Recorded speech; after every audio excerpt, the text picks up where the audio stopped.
Louvado seja o nosso Senhor Jesus Cristo. Para sempre seja Para louvado. sempre seja louvado. O último do ano, né? Agora com um cenário novo. Fizemos ainda pouco, né, Matheus? Esse ano a gente decidiu sair um pouco mais. Tava com saudade? Demais. Desaprendeu? Será? Será que desaprendeu? Acho que mais ou menos. Mas pra gente encerrar com chave de... Antes de eu começar, você tá bem? Passou o Natal bem? Tô bem, passei Natal tranquilo. E você? Eu tô bem também. Então, para a gente poder fazer uma abertura digna, né? Hoje nós estamos encerrando o ano com o confrade Zé Alves, presidente do Conselho Metropolitano de Brasília, o único que faltava, né? Acho que não da diretoria a gente gravou com quase todo mundo, né? Mas digamos que hoje ele é a principal pessoa em Brasília dentro da Sociedade de São Vicente de Paulo, certo? Confrade, como que o senhor tá? Tô bem, graças a Deus. E vocês? Estamos bem. Como é que foi o Natal? Natal foi ótimo, graças a Deus. Embora de um tempo para cá, meus natais não têm sido diferentes. Até minha esposa não gosta que eu fale desse jeito, porque depois que a gente perde pai e mãe, perde um pouco esse sentido, né? Mas a gente não pode esquecer que fica esposa, filhos, netos, né? Irmãos, continua, né? Exatamente. Mas a vida continua, mas o pai e mãe faz muita falta nessas épocas do ano. Mas que bacana, confrade. Então, hoje uma conversinha simples, né, para o senhor não ficar muito nervoso, que eu sei que o senhor fica nervoso. A Emília já tinha falado para a gente. Eu queria começar perguntando para o senhor, já que nós estamos na reta final do ano, como que está os vicentinos hoje em Brasília, na sua visão? De um 0 a 10 mais ou menos, e se não tiver um 10 ainda, o que falta para estar um 10? Como que o senhor vê hoje em Brasília o movimento vicentino, em cada local que o senhor já visitou, como presidente do CM? Olha, eu tenho uma história de vicentino não tão longa pelos meus cabelos brancos, mas também não é tão curtinha, 32 anos de vicentino, e eu sinto uma diferença muito grande em relação à época que eu entrei dos vicentinos hoje.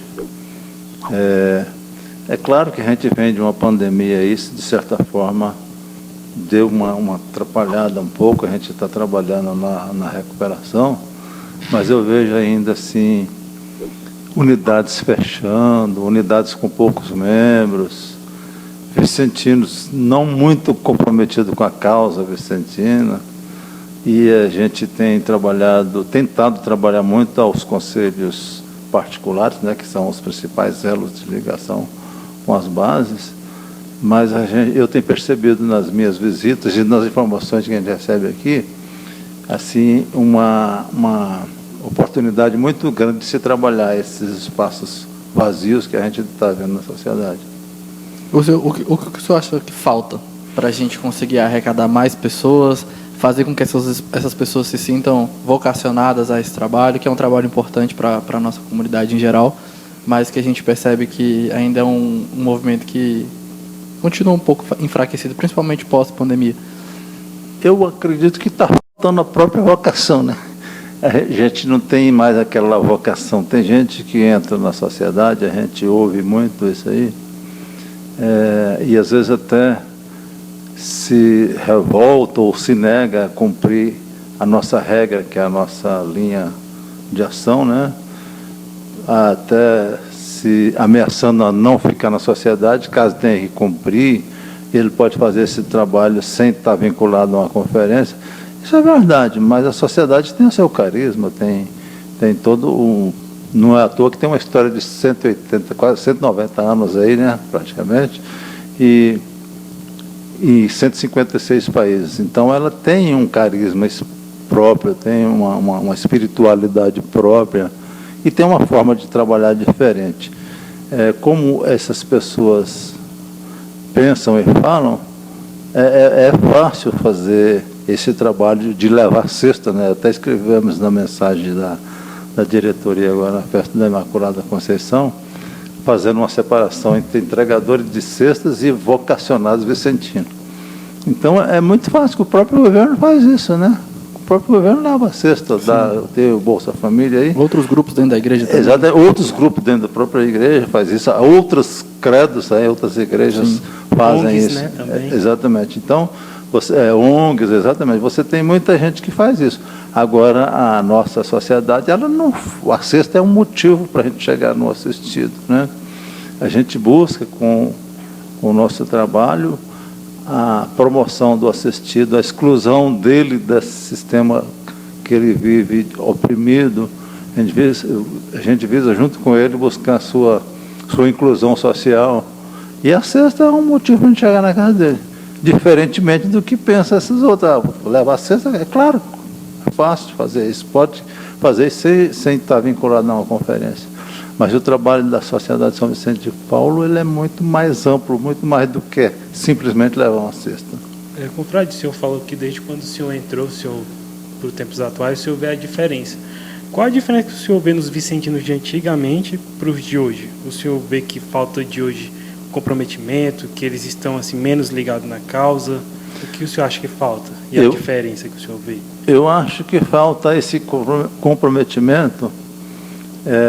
Eu sempre digo nas minhas reuniões, nem só na sociedade, mas fora também, profissionalmente, eu dizia que tudo a gente tem que ter uma referência, né? E hoje, infelizmente, você tem conferências que não tem dia certo de fazer reunião.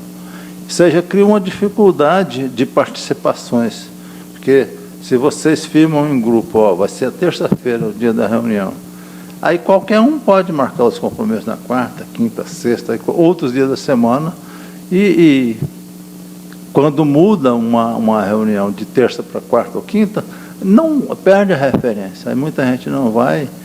É claro que não é só comprometimento, tem zelo, aí entra a questão zelo, né, com a Sociedade São Vicente de Paulo, que a gente diz muito, e a gente já escreveu até alguns artigos aqui no passado sobre isso, que a sociedade ela tem duas partes bem definidas. Uma que trouxe a gente para a Sociedade São Vicente de Paulo, que é a espiritualidade, esse carisma de cuidar e zelar do pobre, e outra administrativa. Dado o tamanho que a sociedade tomou, a parte administrativa ela ficou importante também. E quando se fala em controle de datas, de documentos, isso aí você entra na parte administrativa. E quando isso fica a desejar, a outra parte também ela tende a ser prejudicada. O que a gente percebe muito é isso hoje.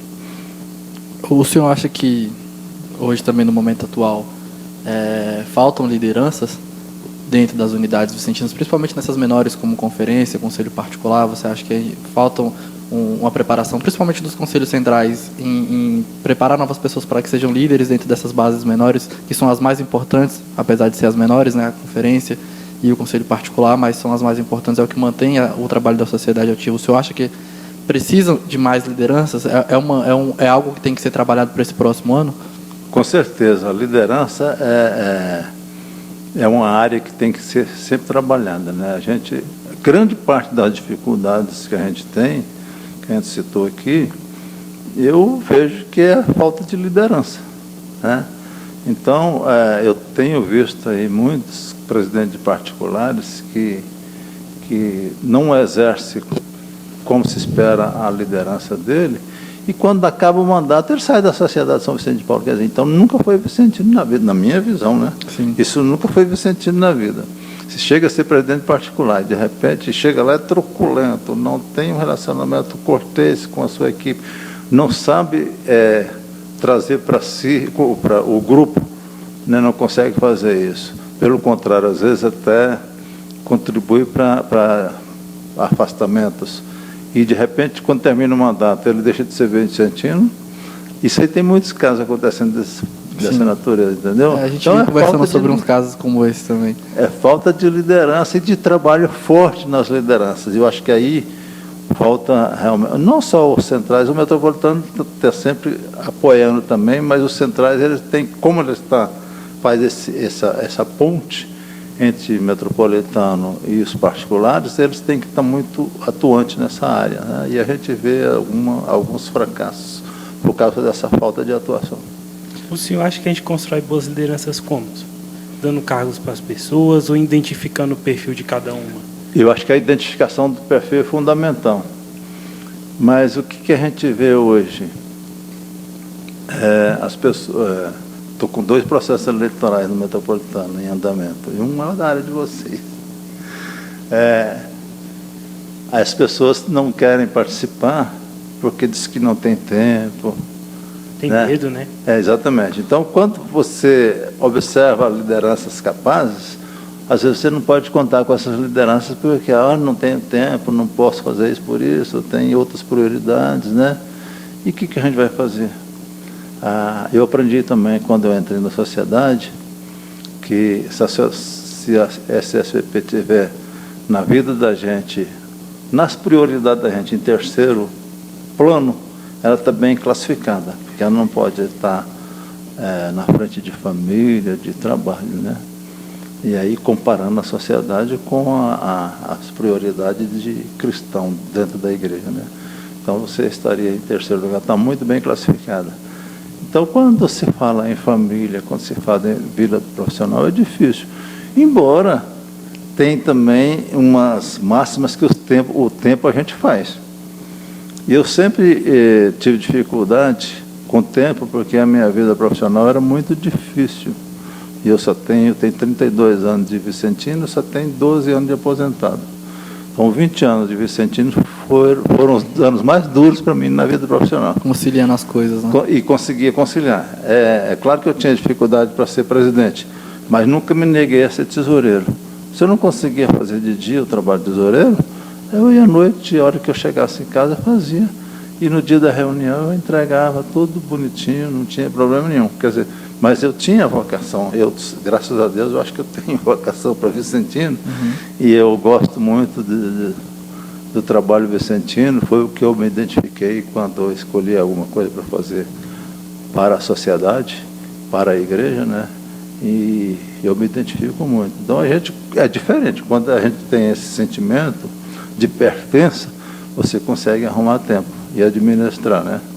Mas às vezes as pessoas não têm essa visão, talvez não tem esse comprometimento, faz a hora que pode, a hora que é conveniente. Fica como último plano, às vezes, né? Exatamente, como último plano. Não fica em terceiro, nem quarta, nem quinta. Entre as prateleiras de prioridade é como se fosse a última, né? Exatamente. Confrade, mas assim, dentro da mesa do senhor, que tem uma mescla grande de pessoas mais velhas e também os mais jovens, eu vejo que o senhor é muito elogiado pelos jovens também que fazem parte da sua mesa, a Ludmila, a Larissa. Que bom. O Sávio, né?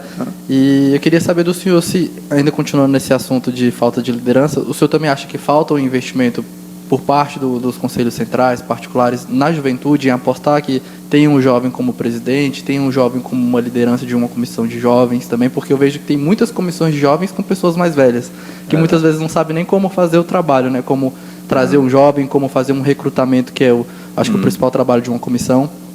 O senhor acha que falta esse investimento em apostar em jovens, em permitir que os jovens assumam mais lideranças? Eu acho que falta.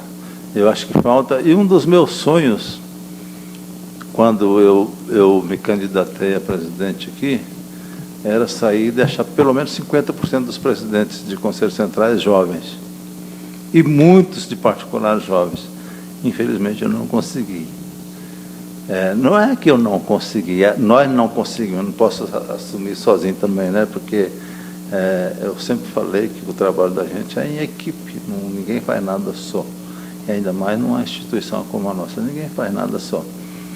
E a gente não consegue. E isso aí caberia, os investimentos lá nos centrais, nos particulares, de identificar e colocar os jovens nas lideranças, atribuir encargos para eles, para que numa hora de candidatar eles estejam preparados, né?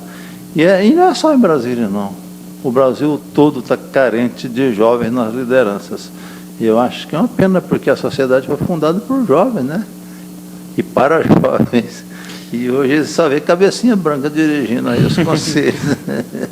Mas a gente vai mudar isso. Eu acho que vocês têm uma parcela muito grande de contribuição nessa meta aí. Como que o senhor acha que a gente mantém os jovens dentro da sociedade? Dando, tipo assim, para eles oportunidade de conhecer outros conselhos, dando para eles a oportunidade de tocar um trabalho ali de uma forma assim, que ele possa ajustar da forma dele. Como que o senhor acha? Eu acho que sim, porque o jovem, eu já fui jovem, né? A gente tem essa experiência lá do passado, mas o jovem ele gosta de independência, independente, né? E eu também gosto de independência até hoje. mas uma coisa que eu aprendi foi trabalhar em equipe nessas áreas de liderança, tanta formação de liderança que eu participei, eu aprendi muito a valorizar a equipe, a trabalhar em equipe. Então, quando se fala em equipe, você não tem... eu já falei uma vez numa posse no conselho de vocês lá, tem muito tempo, eu era Denor, e eu citei um exemplo que eu ouvi no Conselho Nacional, que eu não esqueci de jeito nenhum, que o presidente assumindo, ele falou que ali não estava assumindo um presidente, um secretário, um tesoureiro, um Denor, uma CCA, uma CJ. Estava assumindo, acho que eram 9 os membros da diretoria dele que estavam assumindo naquele dia.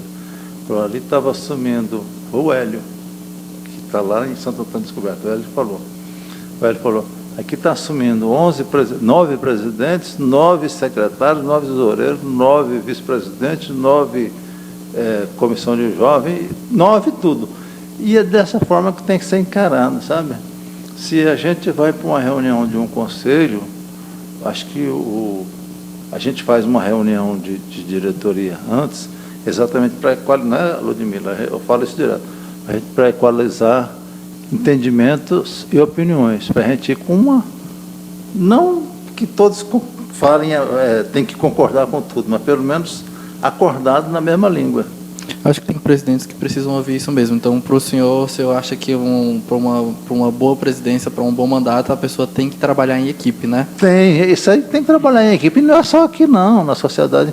Em qualquer lugar. Não existe há muitos anos, mas a figura de chefe, eu mando, eu faço, você obedece. Não existe isso. Agora são os não líderes, existe, né? Agora são os líderes, né? Exatamente. O chefe, o líder, o melhor líder, o chefe, o melhor presidente é aquele que consegue fazer com que os seus seguidores te apoiem e está contigo em todos os momentos. Exatamente. Né? E acolher aqueles que estão entrando também. E acolher aqueles que estão entrando, exatamente. Não achar que a conferência vai se manter para sempre com as mesmas pessoas. Né? Exatamente. Então esse é um pensamento muito forte que eu tenho e não é da boca para fora, não. Eu sempre acreditei nisso. Mesmo numa época em que não estava tão valorizada essa questão, que eu passei por transformações na vida profissional, eu vi quando esses valores entraram muito forte, né? Uhum. Então, antes disso, eu já tinha essa ideia. Eu nunca tive na minha cabeça a figura, eu sou chefe, eu posso fazer isso, aquilo ali tem que fazer. Nunca tive isso comigo. Bacana. Isso é nunca importante. Mas, enfim, confrade, agora... Saindo desse assunto, como que o senhor conheceu a sociedade, como que a sociedade entrou na sua vida, como que foi esse primeiro contato, como que o senhor se apaixonou pelo trabalho vicentino e como que o senhor se mantém até hoje, como que o senhor consegue todos os dias fortalecer esse seu carisma? Rapaz, a sociedade entrou na minha vida através de um encontro de casais que eu estava fazendo com o Cristel. Eu estava fazendo esse encontro, vocês já ouviram falar. Se não ouvir, vocês vão ouvir muito quando casarem. Então, não vou nem falar muito para não quebrar surpresas. Mas nesse encontro de casais, só alguma coisa do que acontece, para vocês entenderem.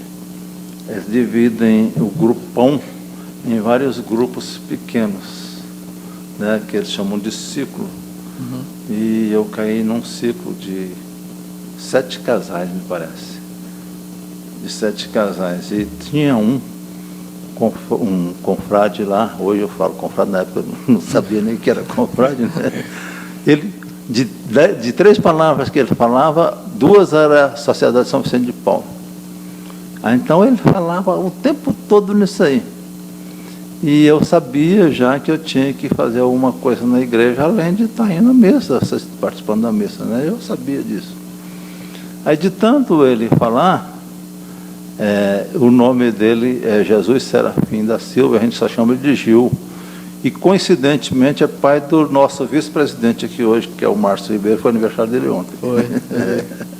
Então, de tanto ouvir ele e a mulher falar de Sociedade São Vicente de Paulo, do visita aos pobres, fazer isso, aquilo com o pobre, eu saí dali e falei com a família, eu já sei o que é você, não tenho dúvida mais, porque só quero ler os documentos deles, né?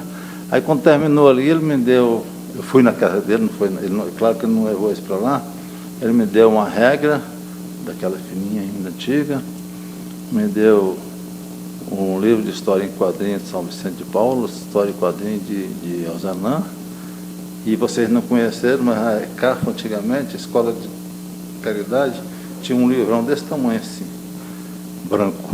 Aí ele me deu esses 4 materiais, e aquele, não sei se vocês conhecem um livrinho, Ave Maria, um verdinho assim, bem pequenininho, Não. grossinho, não? Não. Muito interessante. E, inclusive tem um texto de O Tempo, que faz o tempo, Sim.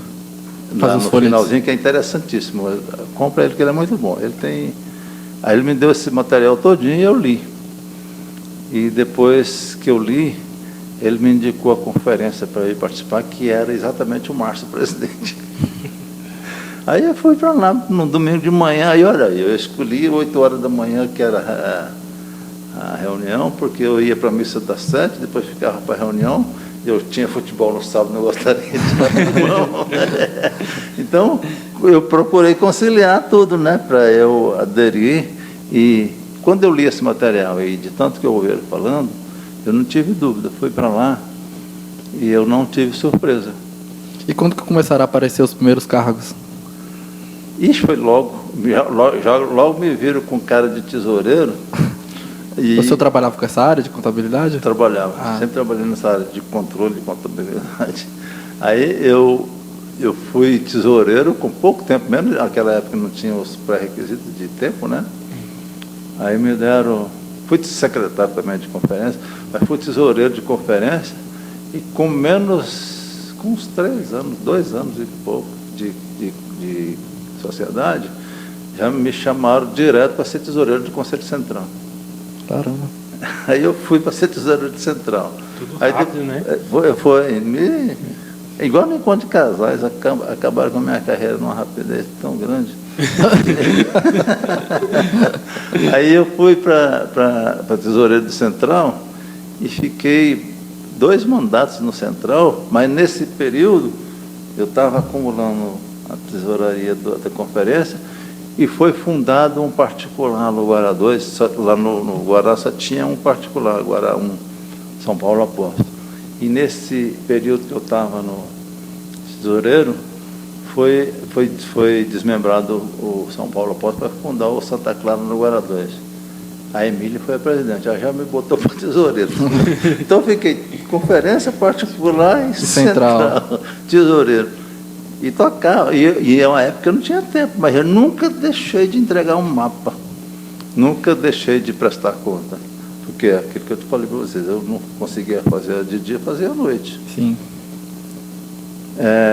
E aí depois, algum tempo depois, me chamaram para ser tesoureiro quando o Robson Gama foi presidente do Metropolitano, isso foi em 2005, parece, 2006, alguma coisa assim. Aí ele, não sei onde ele descobriu o meu nome, me chamou para ser tesoureiro do Metropolitano. E aí assumiu o Metropolitano. Só o que faltava, né? Aí depois eu fui para o Nacional também, tesoureiro do Nacional. Isso na época da Emília que o senhor foi? Não, foi antes da Emília. Quando era a ADA, eu fui tesoureiro do Nacional. Na época da Emília eu não podia ser tesoureiro, né? É, que já tinha passado. Ela era presidente, eu não podia ser tesoureiro. Eu fui assessor dela lá, como ela é hoje aqui. O senhor sempre gostou de fazer os mapas? O senhor sempre gostou de fazer os mapas? Sempre gostei. Sempre gostei. E esse mapa hoje eu não gosto muito de falar, mas ele tem a minha cara, que eu dei muita ideia nesse mapa. Foi. Tem muita... O senhor tinha que fazer depois, quando tiver perto de acabar o mandato, fazer um videozinho explicando como é que faz um mapa, para ficar como se fosse um tutorial. Eu tenho um vídeo, olha, se não tiraram. Tem um vídeo, tem, né? um vídeo Quando lá eu no site assumi o do cargo de Nacional. tesoureiro, eu vi o vídeo dele. Já passaram vários mandatos e nunca tiraram o meu vídeo. Mas não mudou nada? Ainda continua a mesma coisa daquele vídeo? Continua a mesma coisa. É porque eu nunca passei por esse cargo de tesouraria, não, então nem sei para onde que vai. Mas enfim, confrade, como que foi o convite para estar como presidente do Conselho Metropolitano? Como que foi esse desafio para o senhor? O senhor aceitou de cara, pensou? Não, eu pensei, mas eu já tinha... antes eu tinha sido convidado, nem só para Metropolitano, como Central, eu nunca quis colocar o meu nome nos momentos em que eu fui convidado, porque eu achava que eu não ia conseguir fazer um trabalho bem feito, porque eu estava numa correria profissional, né? E tesouraria você faz na noite quando chega em casa. Sim. Agora de presidente você não consegue, né? Aí eu já tinha aposentado há algum tempo, já tinha passado pelo Nacional. Aí o Thiago quis que um membro da diretoria fosse candidato e conversou comigo. Aí conversa vai, conversa vem, acabei aceitando a participar, sabe? Aí eu sucedi o Thiago aqui, né? E, confrade, qual foram, na sua cabeça, quando o senhor assumiu, qual foram as primeiras metas que o senhor tinha, que o senhor trouxe para a sua diretoria? Qual foi as primeiras propostas que o senhor pensava em fazer? E aí depois veio um banho de água fria. Já foi na sua época a pandemia, né? Já estava como presidente. Foi, eu mal assumi, veio a pandemia. Como que foi esse desafio também em tocar um conselho metropolitano com tantos vicentinos? Quando o senhor assumiu, eu acredito que tinham muitos, ainda tem, né? Mas eu não sei se ainda continuou com a mesma quantidade pós-pandemia. E como que foi tocar esse trabalho com esse desafio tamanho? O desafio foi grande. Eu vou dizer sempre que eu fui um presidente que teve um mandato de 4 anos, mas de exercício 2, né? Porque 2 anos praticamente a gente não funcionou, né? Foi parado, né? Foram parados. E aí, esses 2, poderia ter sido até menos, mas o Vicentino, que a gente estava falando há pouco, de falta de comprometimento e querendo uma desculpa para não estar participando, ele atrasou muito esse retorno, justificando a pandemia, quando não tinha mais essa justificativa, né? Mas na verdade era um problema que a gente já conhecia antes da pandemia, né? Aí o pessoal começou a aproveitar isso. Mas essa foi uma dificuldade, mas o Nacional estava sempre com a gente, né? O Nacional sempre passava as orientações, a gente só passava para frente e nas reuniões a gente passava os apelos. E nesse ponto aí os presidentes particulares funcionaram bem, de centrais, funcionaram bem, sabe? Eles teve Conselho Central que voltou a fazer reunião presencial até antes do Metropolitano. Tá? Porque também, o que aconteceu? Nesse finalzinho de pandemia, a gente trabalhou forte na mudança dessa regra. Certo. E aí eu já peguei a votação do meio para frente. Antes foi o Thiago, depois eu peguei do meio para frente na votação da regra. Foram umas 10, 12 assembleias de votação da regra. Eu devo ter pego umas 6, o Thiago, as primeiras. Aí eu já sabia que ia ter essa alternativa de reunião para Conselho Metropolitano e, dependendo das situações de cada um, a possibilidade de algumas reuniões virtuais, mesmo não tendo mais a pandemia. E aí, eu já trabalhei com essa ideia, porque aqui você tem conselhos a 200 quilômetros daqui. E aí não é fácil para a pessoa vir todo mês fazer reunião, né? Verdade. E a gente trabalhou já com essa ideia e no nosso calendário, há 2 anos, a gente já trabalha com reunião trimestralmente presencial e as demais virtuais, sabe? Uhum. Então essa era uma ideia que eu acho que vai ficar, não sei quem vai entrar depois de mim, como é que vai ser, mas esse ano que vem vai ser a mesma coisa. E a gente pensava, o nosso trabalho foi sempre trabalhado em equipe. Eu não me meto muito, é claro que a gente tem que estar acompanhando na questão da CJ, na questão do ECON, na questão do CCA, na questão de tesouraria. Eu me meto muito, porque eu ajudo a Aline e acabo me metendo. Ajudo a Aline, até por causa do meu histórico, que vocês acabaram de ouvir. E eu sou contador também, fui da Controladoria. Isso me ajuda muito, é uma área que eu gosto.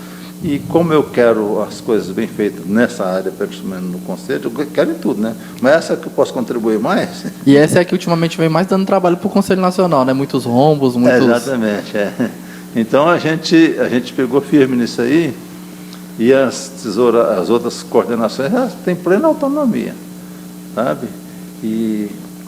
Então essa era a ideia de trabalho, a filosofia que a gente pregou foi sempre essa.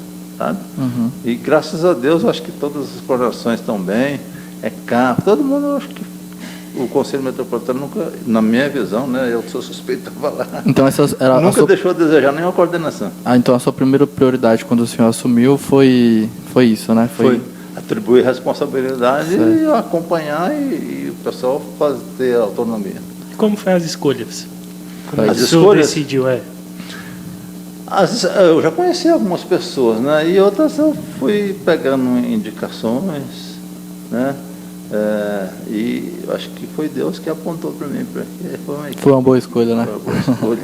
Só quem saiu da nossa diretoria até agora foi porque assumiu outros encargos, ou teve problema, uma pessoa só teve problema pessoal. O DECOM não tinha tempo, mas não se manifestou, né? A gente teve que substituir, né, Ludmila? Que Ludmila depois também tentou falar com ele, não conseguiu. Desapareceu, né? Mas aí tem essas questões. Acontece, né? E aí ele agora foi até nomeado lá no Gama para ser o DECOM. E eu falei, o confrade, você vai ter problema. Não que ela seja uma pessoa a gente pode dizer que não tem comprometimento, mas ele viaja o tempo todo no trabalho. E aí eu lembrei daquela prioridade que ele falou, né? Primeiro, segundo e terceiro. Trabalho a gente não pode não tem como sacrificar, a gente depende do trabalho, né? Depende. E, confrade, o senhor encontrou, fora a pandemia, o senhor encontrou muita dificuldade, muitas coisas que o senhor teve que consertar, se preocupar, que talvez tenha dado dor de cabeça para o senhor dentro desses conselhos? Ou você encontrou um trabalho, ou você já recebeu um trabalho organizado que o senhor não precisou ter muito? Não, eu já encontrei um trabalho bem organizado, até porque eu era da diretoria, né? Verdade. Aí, se tivesse um trabalho desorganizado, eu também era responsável pela desorganização, né? Mas eu encontrei um trabalho já organizado, foi mais para dar sequência mesmo. Eu até falei no outro dia na posse do Gama também, no Gama porque foi o último que fui, mas eu sempre falo isso. A gente, quando assume uma diretoria, um encargo, a gente tem que ter a preocupação de, quando chegar a hora de você passar, a pessoa que assumir não tem que estar olhando para o retrovisor, olhando para trás, para corrigir nada. Ele tem que ter condições de estar olhando só para frente, para fazer as metas que ele estabeleceu para ele. Porque se ele for corrigir o que está errado para trás, vai sobrar pouco tempo para ele fazer e aplicar as ideias dele. Então eu uso muito essa falazinha para que a gente não deixe o nosso sucessor com essa responsabilidade de estar olhando para o retrovisor. E, confrade, o próximo ano agora, 2024, já é o último, né? Último ano. Passou rápido? Passou rápido. Quais são as pretensões para o ano que vem? O que o senhor pretende fazer junto com a sua diretoria? Já tem um planejamento para 2024? O que o senhor planeja e espera para o ano que vem? Tem um planejamento, sim. A gente já fez um calendário com todas as nossas metas e coisas que a gente vai fazer. E dentre eles, é claro, o processo eleitoral que a gente pretende... Já temos candidatos? Não, ainda não. Mas eu vou passar uma meta para os conselhos centrais de cada um trazer pelo menos um candidato, né? Então eu espero que a gente consiga bastante candidato para conselho. O confrade aqui está interessado. Não. Lá no nosso central nós temos um candidato. Vamos colocar. Lá tem um candidato? Temos um candidato. Né? Bom, então eu acho que a gente vai ter candidato, se Deus quiser, vai ter muito candidato. E espero que os jovens participem do certame, né? Não é nem participar do certame, é colocar seu nome a serviço, a mais serviço, né? Porque você nunca vai deixar os afazeres de conferência. O que você pega num conselho é a mais, né? Você não pode deixar de fazer visita, você não pode deixar de fazer isso, fazer reunião de conferência. O que você pega é adicional. Então, são 4 anos que você tem um trabalho adicional a serviço da sociedade, que é o encargo no conselho. Então, mas eu acho que são 4 anos que passam rápido, e principalmente se a pessoa tiver essa mentalidade, e eu espero que sim, de trabalhar em equipe, dividindo os pesos, as cargas, né? Acho que a coisa anda melhor, anda tranquilo para todo mundo. Confrade, o senhor sendo presidente aqui, como que funciona essa questão aqui de, tipo assim, o senhor estar presente em alguns lugares? Eu sei que não tem como o senhor estar presente em todos os eventos que acontecem, Mas como que funciona a questão do senhor estar presente nos outros eventos do Vicentino, também estar presente aqui na sede, também nessa questão de doação que a sede recebe, o senhor tem que se fazer presente? Não, eu atribuo a responsabilidade para a Joana hoje. Antes era para o menino que tinha aqui, e aí, é claro que as pessoas, quando querem fazer doações, ligam para mim, né? Eles ligam para mim. Aí eu acerto tudo e ele vem, passa para a Joana. A Joana é muito cuidadosa, ela tem um controle fora de série. Não é a área dela, mas ela tem um controle fora de série.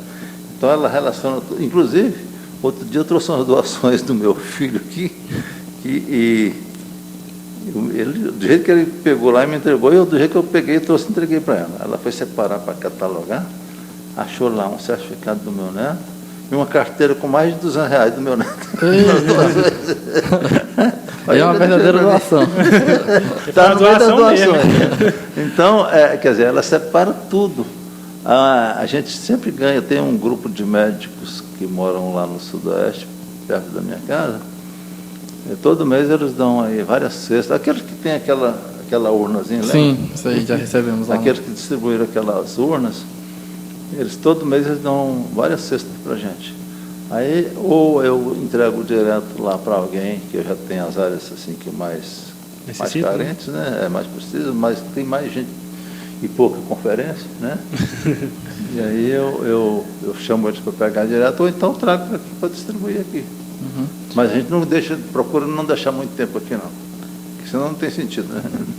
Confrade, é um calendário muito grande para um presidente de conselho metropolitano, são muitas reuniões, são muitos encontros, o senhor tem que ser uma pessoa que tenha realmente tempo, né, para isso? Tem que ter. As reuniões, elas são muitas, mas eu acho, uma coisa que a gente fez agora, uma sugestão para o Nacional, e o Nacional aprovou, de dar uma reorganizada nos calendários de reuniões a nível nacional. Por quê?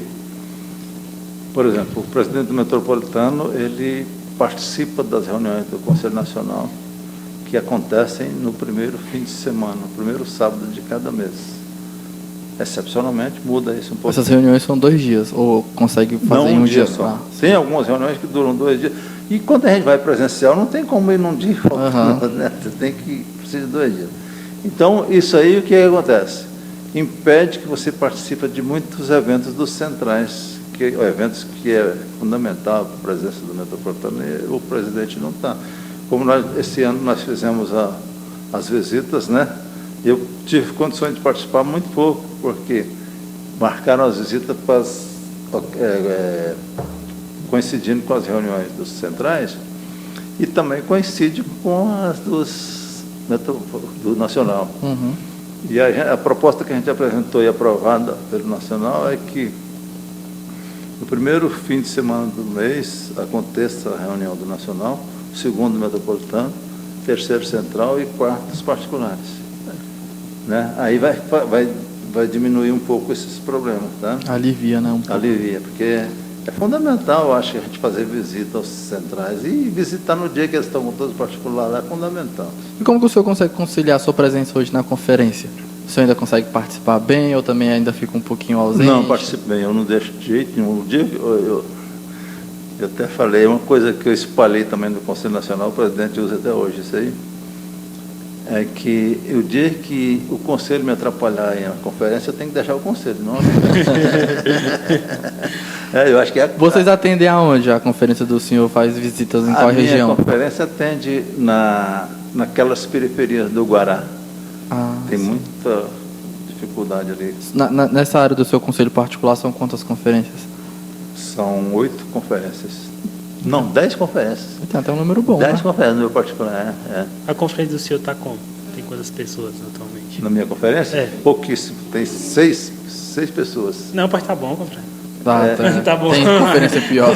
Tem, né? Lá no Riachão, acho que nós temos uma conferência com 3 pessoas. Pois é, você vê, isso aí está geral assim, né? Tem muita dificuldade.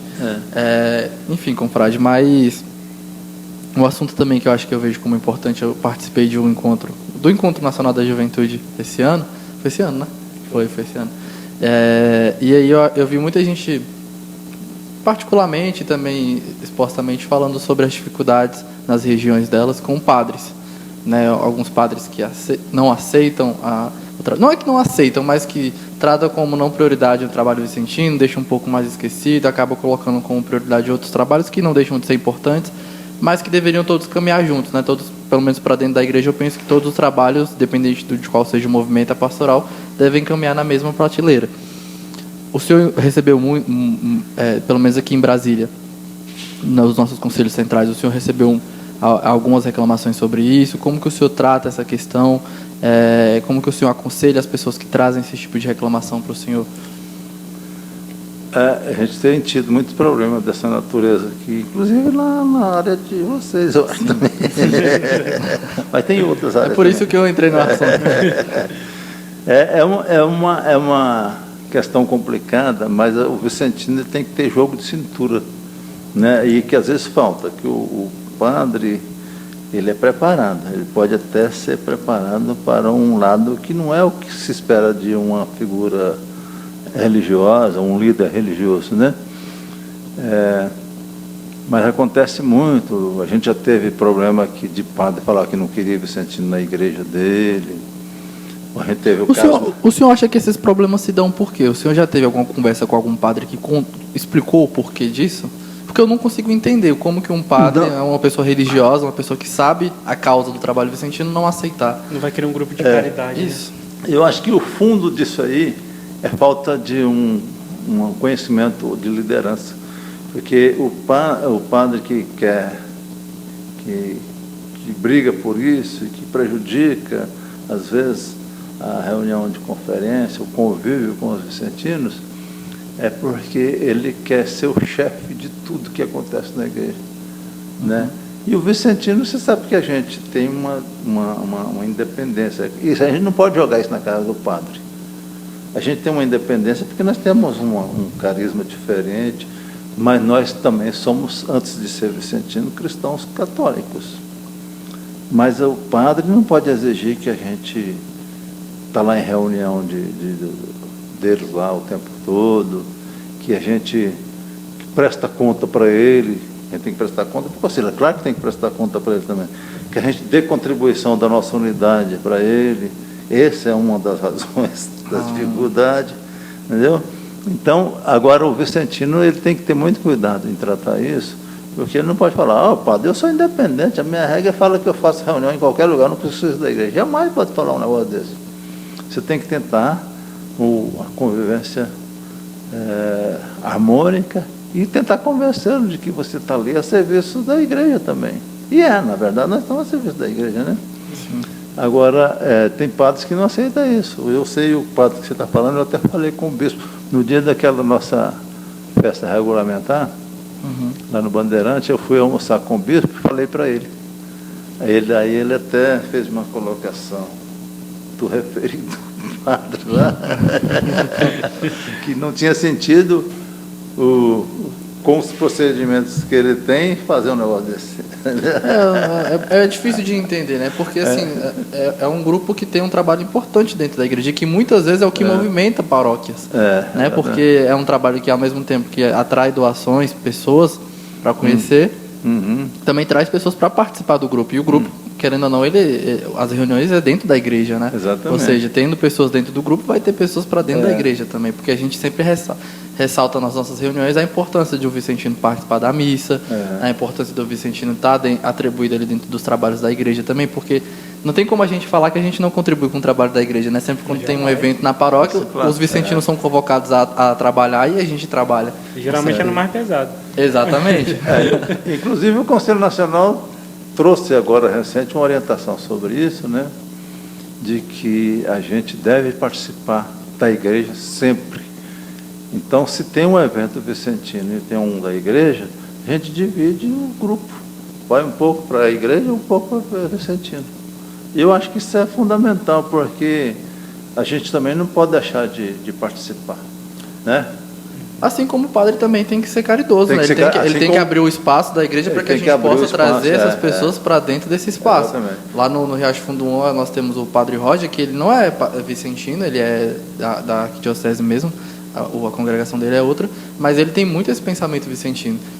Ele diz muito pra gente, ele fica muito lá na paróquia, né? Então, quando chega uma pessoa para poder pegar uma cesta, ele não pensa duas vezes. Se ele tem acesso à sala dos vicentinos, com a permissão dos vicentinos, em consenso, claro, ele vai, pega uma cesta, entrega uma cesta, porque ele também é convidado a fazer esse trabalho, né? Quando ele aceitou ser padre, eu acredito que um dos principais pontos que eles devem colocar para quem está se formando um sacerdote é esse, de ser uma pessoa caridosa, uma pessoa que atende os mais necessitados. Então não dá para entender, né, o pensamento. Eu também não. Hoje eu tenho a minha paróquia que eu casei, que batizei meus filhos, que eu comecei a ser vicentino, embora eu já não moro na área da paróquia há quase 30 anos. Mas, então eu fico dividido entre aqui onde eu moro, eu vou muito nas missas aqui, mas a minha paróquia continua sendo lá. E lá o padre dá muito, não é só esse, outros que já passaram por lá, sempre deram um apoio para a gente. E não são vicentinos, eles são rogacionistas, mas sempre apoiaram a Sociedade São Vicente de Paulo, sabe? Sim, deu um apoio, assim, muito forte para a gente. Enfim, mas a gente falando sobre o Conselho Nacional, o que o senhor achou dessa nova mudança na regra? Importante? Ou você tem algumas coisas que o senhor achou menos? Não, a gente faz ter sempre alguma coisa que você pensa diferente. Só que é o que eu falo sempre também. A regra ela é aprovada numa plenária nacional com mais de 60 pessoas participando e representando cada um uma base boa que deu sustentação para ele estar lá representando. Então, é claro que se eu tenho um voto e eu tenho 59 contra, eu tenho que ter humildade de acatar os 59. O senhor votou a favor ou contra? Das mudanças na regra? Não, é porque as mudanças na regra, elas foram artigo por artigo. Então tem artigo que você votava contra e artigo que você votava a favor? Eu achei que era no geral. Não, votava artigo por isso que foram umas 10 a 12 assembleias. Sim, por isso que estendeu tanto tempo para poder ter uma... Sim. Então, era artigo por artigo, tema por tema. Então, em muitos artigos tinha debates fortes, a gente votava contra, a maioria vencia, ou o contrário também, ou a gente votava a favor, tinha muitos votos contra, mas sempre por maioria absoluta, sabe? E democraticamente, às vezes a gente conseguia... nem só eu, como outras pessoas, né, outros dos Conselhos Metropolitanos, membros da diretoria nacional, às vezes colocavam uma situação diferente da proposta e conseguia reverter. Então foi muito democrática a discussão. Sobre esse tempo de mandato, o que o senhor achou? Esse aumento no tempo, que agora são 4 anos para todas as unidades, né? O senhor concorda? Eu concordo. Eu acho que foi uma intenção, eu acredito que tenha sido essa, de uniformizar tudo que é mandato de 4 anos, tá? E pegar como exemplo as Obras Unidas, que eram de 2 anos, passou para 4. Só que eram de 2 anos com possibilidade de reeleição. E não tinha, eram raros os casos em que o presidente entrava para 2 anos e não era reeleito. Então, ele ficava 4 anos. Então, não tem diferença. Agora é 4 anos sem reeleição, antes 2 anos com reeleição. A conferência mudou 1 ano. E a conferência, eu acho que quando o presidente de uma conferência reclama de um tempo de 4 anos, é porque ele não tem um espírito de liderança. Porque, na verdade, ele não é o responsável sozinho pela conferência.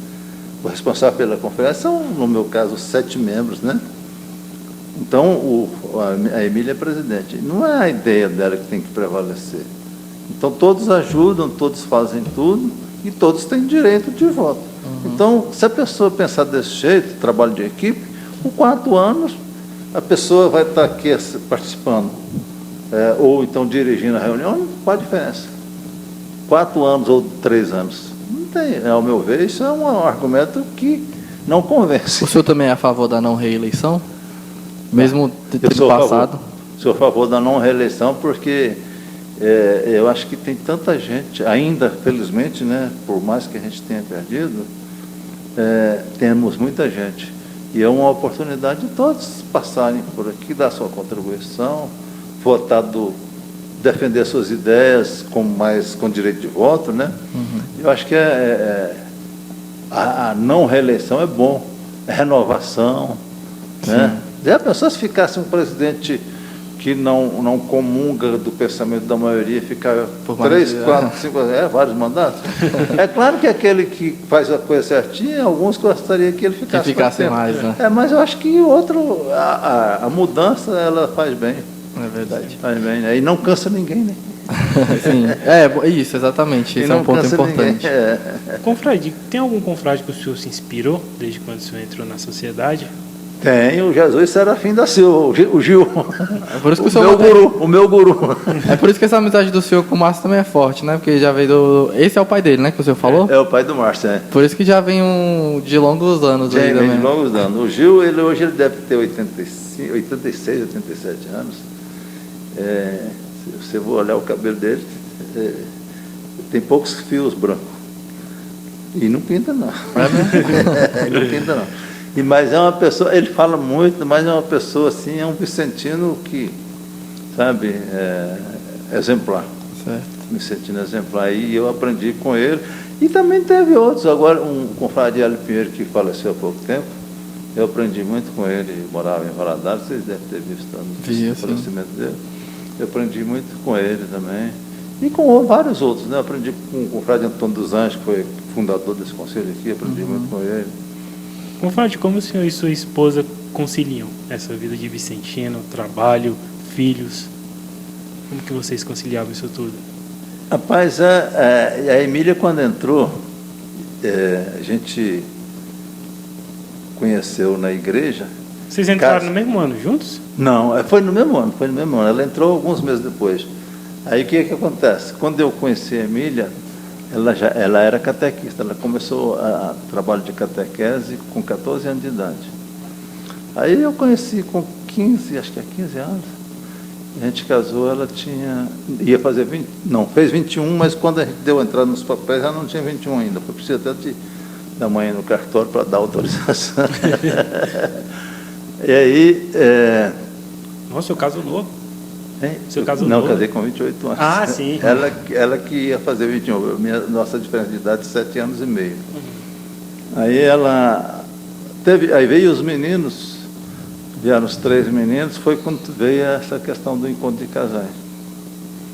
Que a gente foi fazer, e ela nunca deixou de ser catequista. Só o tempo de gravidez, que ela não ia, mas mesmo quando ela estava amamentando, ela era catequista. E aí quando eu fui ser vicentino depois do encontro, ela que me deu maior força para ser, e eu acabava levando ela para a igreja, para a reunião, e naquela época a gente fazia, além da reunião na igreja aos domingos, tinha 1 terço por semana, e rodeava na casa de cada confrade de consciência. Então, quando era na minha casa, todo mundo já conhecia ela, e aí o pessoal começou a convidar, e ela foi para a sociedade, ficou SSVP e catequese, e os filhos. Aí a gente passou um tempo, ela falou, vou ter que escolher, e escolheu a sociedade e deixou a catequese. E com os filhos a gente sempre conseguiu. O meu filho mais novo, ele foi um tempo, depois saiu, e a gente nunca forçou a barra também. O dia que Deus achar por bem, vai levar de volta, né? Mas fica o exemplo. Dos 3, tem o exemplo de Vicentino em casa, né? Sim. Me ajuda a gente nos trabalhos, quando a gente precisa. Hoje a gente não está com idade e força mais para estar pegando cestas pesadas. Quando tem, eles vão ajudar, a gente pega, bota nos carros, vai nas casas, ajuda a gente. Tudo. Então, desde novo foi assim, dos meninos, a gente sempre arranjava, dava um jeito de arranjar o tempo, né? O tempo que a gente administra o tempo, a gente consegue, né? Eu acho que o tempo...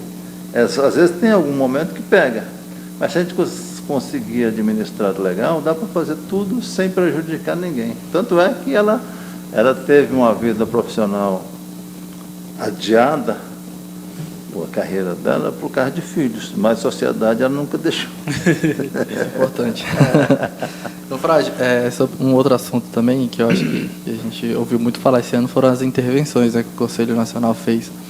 Eu não sei como que funciona a tratativa do presidente do Conselho Metropolitano à frente das obras sociais que nós temos na região onde o Metropolitano atende. Mas como que é esse acompanhamento? A gente tem muitas obras unidas aqui em Brasília, o estão em dia, como que está funcionando, e também em relação aos conselhos centrais e particulares. Nós sabemos que tem alguns conselhos que são bem pobres, né, que têm dificuldade, que recorrem a outros conselhos.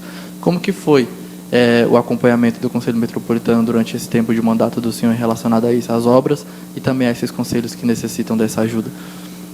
A gente procura estar sempre junto com as obras, sabe? Inclusive na pandemia, a gente conseguiu comprar material que não achava, porque as nossas obras são fora do DF, né? Só tem a creche, o Instituto Frederico Zena aqui. As obras, os asilos, que a gente chama de LPI, né? Que é o nome correto, sim, que fica os velhinhos, fica tudo fora, não tem nenhum no DF. Então, na época de pandemia, quando teve aquela época de dificuldade com as máscaras, não chegava a máscara lá, a gente corria aqui para achar máscara para eles, sabe? Comprava aqui, mandava por ônibus, até para despachar era complicado na época, né? A gente comprava aqui, botava na rodoviária ali de ônibus, para Unaí, por exemplo, mandamos lá. As máscaras não achavam em lugar nenhum, a gente conseguiu achar aqui. Unaí tem uma obra? Tem uma e eles têm uma outra, Unaí, o Conselho Central de Unaí tem uma obra em o próprio Unaí, tem uma em Arinos. É porque em Unaí eu nunca fui, mas... O Mila já foi lá. E aí a gente mandou máscaras para lá, e outras dificuldades a gente tem sempre contribuído e está sempre atento com eles. Mas eles é a área da sociedade que mais consegue doações, por incrível que pareça, são os que mais gastam também, né? O Unaí, por exemplo, tem 100 funcionários, tem mais de 100 funcionários, então você imagina quanto custa isso. Lá é o quê? Creche? Asilo? Aí mas tem dificuldade, você falou intervenção, nós estamos passando por uma dificuldade com o Lar de Formosa, que é um dos lares mais tradicionais na nossa área aqui. O Lar de Formosa, o Central interveio agora, por orientação nossa, né? Mas a gente está fazendo uma intervenção bem branda, que a gente não queria fazer intervenção. A gente está fazendo uma intervenção bem branda, sem afastar o presidente, vamos deixar ele concluir o mandato, porque teve algumas dificuldades lá, e está vencendo o mandato dele, e aí o que aconteceu? As eleições deles começaram assim com alguns erros de origem, e juntou tudo isso, a gente está colocando lá uma diretoria, a partir de 1º de fevereiro, nomeada especificamente para conduzir o processo eleitoral. Mas aí não a gente, foi tudo capitaneado pelo Metropolitano, mas quem está fazendo é o Central Formosa, fazendo isso, sabe? Sim, tá. Mas de uma forma bem tranquila, sem agredir ninguém, sem maiores... Sim, sem machucar ninguém, né? Uma coisa mais tranquila. Certo. Mas é uma dificuldade que tem, eu nem gosto da palavra intervenção, mas infelizmente está sendo necessário. E a maior parte dos casos que está tendo intervenção no Nacional mandato que vence e não tem eleição, aí tem que ir lá e fazer eleição, né? Tem outros desvios de conduta também, mas são menores. A maior parte acho que vence a eleição e não vence o mandato e não tem eleição, e denúncias às vezes apurada e comprovada também, tem muito isso, sabe? Mas é uma coisa que ninguém gosta, né? É muito chato a gente ver isso na sociedade. Realmente. É um assunto até pesado, né? Mas eu não sei se pode comentar, se não puder depois a gente corta, mas eu recebi uma informação privilegiada também que o senhor está com um contato aí para quem sabe assumir um cargo no CGI. Já assumi. Está assumindo? Já aceitou? Já. Tem um órgão lá no CGI que chama CIAD. Não me pergunta o que é CIAD, eu não lembro a sigla toda. Mas ela cuida de projetos sociais em 4 vertentes. Tá? A expansão da sociedade nos países onde... O senhor vai ser o principal responsável por essa área ou um coletivo? Não, tem um coordenador da estrutura do próprio CGI, que coordena esse grupo. E aí fez o convite para o senhor por meio de indicação? Foi a indicação do Conselho Nacional, né? Foi a indicação do Conselho Nacional e o presidente Juan me convidou e eu aceitei. Só falei que não tinha condições de estar viajando muito, porque eu não aguento mais essas viagens o tempo todo. Né? Está preparado já para o desafio? Começa a partir do ano que vem ou já começou? Já, talvez agora em Aparecida a gente já tenha uma reunião. É formado por quantas pessoas? A equipe? Olha, eu não lembro o número, mas tem... América do Sul só sou eu agora, né? Tem no Quênia, tem na Índia, tem nos Estados Unidos, tem na Inglaterra e País de Gales, acho que são 10 ou 12 membros. Você vai ter que desenrolar bem o inglês, hein? Deve ter um tradutor, né? Depois do Google que traduz aí tudo, eu tenho me comunicado bem com o inglês, inclusive, não tem problema não, sabe? É claro que eu não tenho um inglês forte, mas também não dá para passar vergonha, não dá para me comunicar. E se eu te perguntar, what's your name? Oh, my name is José. And you? Confrade, já caminhando para o final, né, Matheus? Eu tenho uma penúltima pergunta, prometo.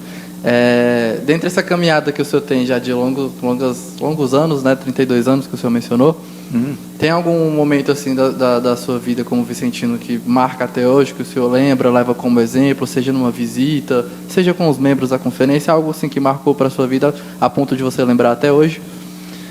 Tem vários, graças a Deus, positivos. Negativo tem, mas a gente esquece mais fácil, né? Mas a gente tem muito... O maior alegria, eu acho, de qualquer vicentino é quando a família se promove. Ela não passa a não depender mais de nem alimento de ninguém, consegue comprar o próprio alimento e levar para casa, né? Isso aí eu já vi muitas vezes, sabe? Já vi família assistida conseguir formar filho médico. Caramba! Já vi famílias assistidas, todos conseguirem trabalho. Já vi, assim, muita coisa interessante. E uma coisa que marcou muito é uma família que não foi promovida, mas veio do Rio de Janeiro para cá e foi morar na invasãozinha lá perto do Guará, um barraco no meio de um cerrado lá. E tinha 3 filhos lindos, os meninos. E a mãe era muito bonita também, e o pai, todos uns casal jovem, sabe? Eles vieram corrido do Rio de Janeiro da violência. Aí chegou aqui, não tinha onde morar, ele foi se virar nos empregos de servente pedreiro, e a gente foi assistir essa família. E ia todo fim de semana lá, né? Aí uma certa vez a gente pegou um feijão preto e coincidentemente botamos na cesta deles. A maioria dos feijão que a gente pega aqui de doação é feijão roxinho, né? Aí dessa vez a gente coincidentemente pegou um preto e botou na cesta dele. Aí quando a gente chegava, a gente usava um saco que retornava. Quando a mãe pegou as coisas, começou a tirar lá da cesta para guardar e devolveu o saco para a gente, os meninos brincando lá no fundo. Quando ela pegou no feijão, crianças, o feijão hoje é preto. Carioca, né? Então você vê a alegria porque tinha um feijão preto ali na cesta. Mas o que veio mais de surpresa foi mais tarde.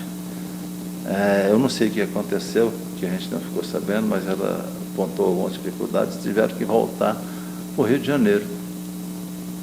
Para o mesmo lugar que ela saiu, apesar de a argumentação dela que não queria os filhos sendo criados naquela violência. E não avisou para a gente. O meu sogro era vivo e vicentino com a gente na época, né? Eu não me lembro nem o nome da família, mas também não interessa mais, né? Aí meu sogro falou, mas que pessoa que não tem consideração, nem fala para a gente. A gente foi lá para fazer uma visita e levar uma cesta, né, naquele dia. Aí Emília, pai, você não sabe o que aconteceu, não julga, não fala nada. Aí a gente foi embora. Aí passado uns 2 meses, chegou uma carta com umas 3 folhas lá na secretaria da paróquia para a gente. E ela foi pedir desculpa porque tinha saído sem avisar e contando os motivos que levou a transferência dela de volta para o Rio. e falando que... Mas uma cartinha muito bem escrita, sabe? E falando que não queria voltar para o Rio e que estava sentindo muita falta da gente. Não da cesta, que era importante para ela, mas o que ela sentia mais falta é dos ouvidos para ouvi-la, da conversa que tinha com a gente todo sábado. Da presença de vocês. A presença da gente. Então, isso foi um fato marcante, sabe? Não foi promovido, mas teve esse fato que marcou a vida da gente, da conferência, né? É nessas horas que a gente consegue enxergar a importância da visita, né? A importância da visita, exatamente. E tem gente que, hoje, uma das dificuldades é conferência querendo fazer reunião de 15 em 15 dias, visita de 15 em 15 dias. Como é que de 15 em 15 dias você consegue fazer e observar essas coisas? O Matheus é o cara que eu vejo que mais fica indignado quando fala de reunião de 15 em 15 dias. Pois é, é um absurdo, rapaz. Então, aí fica a diferença. Não sei se vocês leram a mensagem que a gente escreveu para a festa, a gente retratava esse assunto ali chegava no vocacionado e o entregador de cesta, né? Uhum. E criticando as visitas quinzenais para quem defende, as reuniões quinzenais para quem defende, e não pode. Quem quer fazer um trabalho que a sociedade espera da gente, não dá para fazer reunião e visitas de 15 em 15 dias. Não, não. O trabalho bem feito, ele é um trabalho semanal mesmo. Exatamente, tem que ser semanal. A menos que seja meio que impossível, né? Como para alguns lugares não tem como fazer semanal. Só em área rural e com a anuência do Conselho Metropolitano, que ele vai avaliar a necessidade ou não, né? Sim. Mas não pode, não tem condições. E o Nacional tem batido muito nisso. E é uma coisa que eu sempre pensei também, não tem como você visitar de 15 em 15 dias, você não decora nem o nome dos seus assistidos. Verdade. Né? Não cria nem proximidade. Corre o né? risco deles nem aceitarem, né? Porque vai parecer estranho. Vai parecer estranho. E aí você começa a pensar nas palavras de São Vicente. O pobre só aceita aquilo que a gente dá para ele, que a gente dá com amor. Sim. Que amor que você tem vendo uma pessoa de 15 em 15 dias, 2 minutos ali? Porque quem faz visita de 15 em 15 dias não faz uma visita de ficar meia hora conversando, ouvindo, tomando água, cafezinho. Não, tem gente que está fazendo tem gente que está fazendo semanalmente e não faz isso, né? Que não consegue ficar mais de 5 minutos numa visita. Exatamente. Então, tem confrade até hoje que não sabe fazer uma visita. Exatamente. Não sabe. Eu aprendi, que vocês perguntaram agora nos meus gurus, eu tenho esqueci do Afonso Gomes, é um confrade que mora no São Sebastião, nos condomínios perto de São Sebastião. Era um confrade antigo da minha conferência quando eu entrei. E o Afonso é um vicentino que me ensinou muito também. O Afonso, ele não saía com ele, e ele não saía com outras pessoas para fazer uma visita à família assistida, sem passar na frente lá na igreja e fazer uma oração. Na frente do sacrário. Uhum. Fazia ali sempre olhava na frente, a igreja vazia, rezava, depois que ia para a casa do... Se preparava, né? Se preparava espiritualmente, né? Confrade, uma coisa que eu vejo hoje, que eu tenho até reparado isso em mim, que muitas vezes quando a gente vai fazer uma visita, a gente leva tudo aqui no celular, né? Aí muitas vezes eu fico pensando assim, caramba, naquele tempo, você lembra quando todo mundo sai com a Bíblia debaixo do braço? No início de tudo. Aí né? eu fico pensando assim, caramba, a gente tá com o celular aqui, muitas vezes a gente tá só com a câmera dos vicentinos. E olha lá. Aí eu fico pensando, caramba, uma Bíblia aqui numa hora dessa faz falta, né? Que é pro pessoal criar aquela intimidade com a gente. Muitas vezes a gente lê aqui pelo celular, mas não é a mesma coisa. Não é a mesma coisa. A minha conferência, há um tempo atrás, a gente dividia de grupo, né? Hoje a gente visita todo mundo, porque você falou que tem 6, é muita gente, mas tem algumas pessoas que já estão com dificuldade em função de idade, né? Então acaba sobrecarregando os que têm ainda condições físicas. Mas antigamente a gente fazia a visita em grupos, cada grupo visitava determinadas famílias, e cada grupo desse tinha uma pastinha com as anotações, com a ficha de sindicância, com todas as informações da família e uma Bíblia dentro da pasta para ler o Evangelho na visita. A gente no início também, eu lembro muito bem que a gente todo mundo... É uma coisa importante que está ficando relegada. Né? A Bíblia hoje se tornou muito virtual, né? Digamos dessa forma. Exatamente. Confrade, para encerrar, tem alguma pergunta, Matheus? Eu ia perguntar para ele o que mais motiva ele dentro da sociedade, o que te mantém na sociedade até hoje. Eu acho que o carisma da sociedade, Para mim, é muita verdade essa questão de que você visitar o pobre, você está visitando o próprio Cristo. E eu me sinto bem fazendo alguma coisa para quem precisa, para quem não tem aquilo que eu tenho. Eu me sinto muito bem. Às vezes não, você sofre muito com isso, né? Que na verdade você queria resolver o problema de todo mundo que passa por essa situação e você não consegue, infelizmente você não consegue. Então essas coisas me motivam muito, sabe? Eu sou instrutor do curso de projetos sociais e eu falo muito nas formações de projetos que a gente deveria estimular muito as nossas famílias e as unidades financiadas em projetos sociais que tiram a família da situação de dependência de cesta, de dignidade para as famílias. Então o meu maior alvo é isso, é ver a família que a gente assiste um dia estar independente, ter dignidade, né? Entendi. Eu também sinto muita falta de projetos sociais que a gente deveria investir mais, né? Acreditar mais que isso traz um retorno. E qualquer conselho particular pode financiar um projeto social a cada 6 meses. Eu acho que isso aí é tranquilo. Exatamente. A minha última pergunta, confrade, é em relação ao Conselho Metropolitano mesmo, por todos esses anos que vocês já passaram, como equipe, né? O que o senhor... se tem algo que o senhor queira destacar, como que o senhor avalia o trabalho até aqui, mesmo que ainda falte um ano aí pela frente, mas como que o senhor avalia esse trabalho em equipe e se tem algo como que o senhor trata como prioridade queira destacar que vocês tenham feito durante esse tempo de mandato? Olha, eu acho que a gente, como eu falei, a gente teve um mandato de 4 anos com 2 anos de trabalho, por causa da pandemia. Mas aí, eu acho que um dos pontos fortes da nossa gestão foi o trabalho em equipe. Você vê que agora na festa regulamentar nós somos 10 conselhos centrais vinculados ao metropolitano e a maioria das festas aconteceu em um determinado fim de semana. Nós não deixamos de estar presentes em nenhuma das festas regulamentares. Então esse é um comprometimento da diretoria.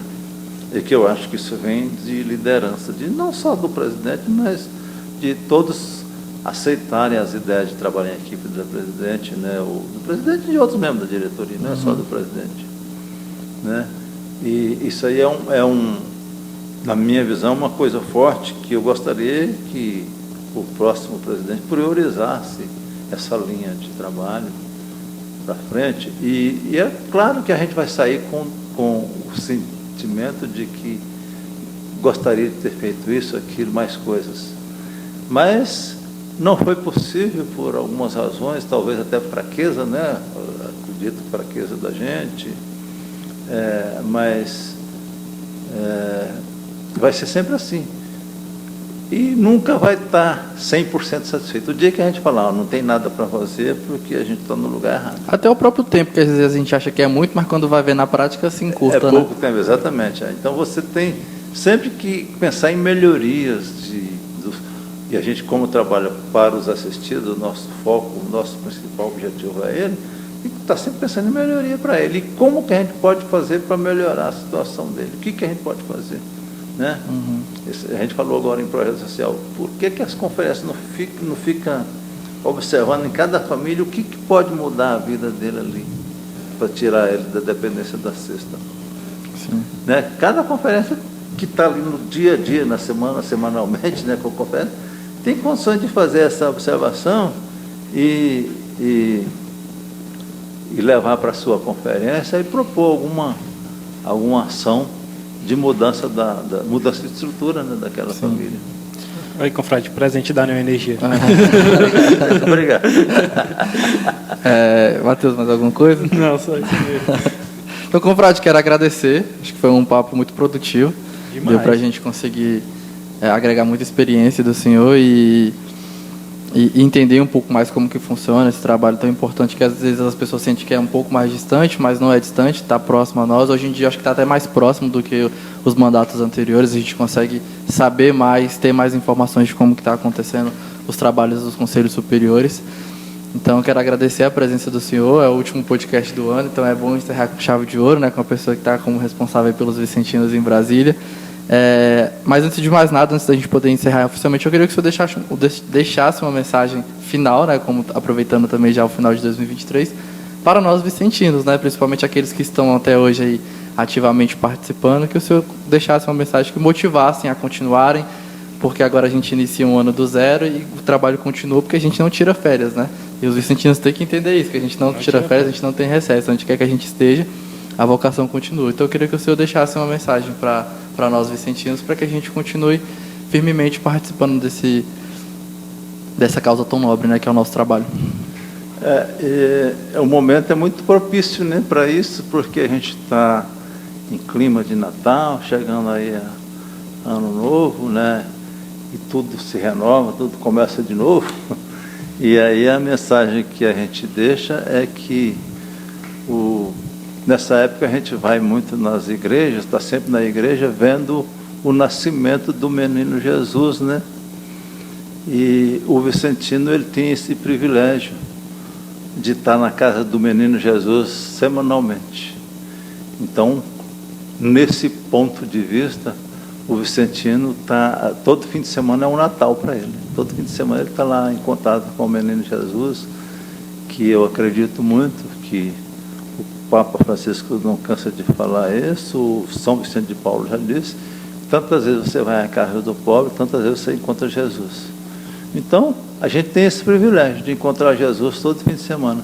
Por isso que o trabalho da conferência ele tem que ser o prioritário na Sociedade São Vicente de Paulo. Quando eu falei aqui, se o meu trabalho de presidente metropolitano estiver me atrapalhando a conferência, eu tenho que largar o metropolitano e ir para a conferência. Porque lá é que eu estou com Jesus, lá é que eu estou semanalmente com Jesus, na prática, de fato, né? Eu não estou aqui brigando por consertar uma coisa, uma intervenção aqui, outra ali, e que tem que fazer isso, tem que fazer aquilo que a regra manda. E na conferência eu não estou muito preocupado com isso, eu estou preocupado com o encontro com Jesus toda semana.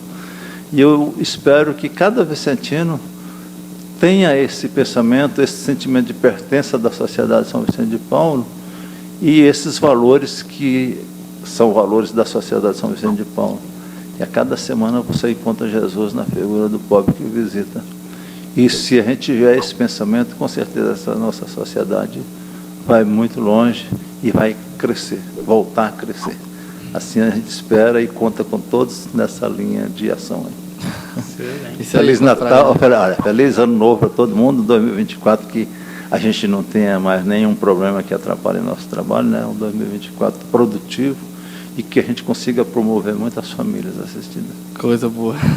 Então é com essa mensagem que eu também desejo um feliz Ano Novo, né, Matheus? Também desejo um feliz Ano Novo a todos. Ano que vem estamos de volta e muito obrigado, confrade. Espero que o senhor tenha gostado. Disponha. E até a próxima, quem sabe daqui para terminar o mandato tem uma outra. Exatamente. Louvado seja o nosso Senhor Jesus Cristo. Seja louvado. Um abraço para todos, viu? Obrigado.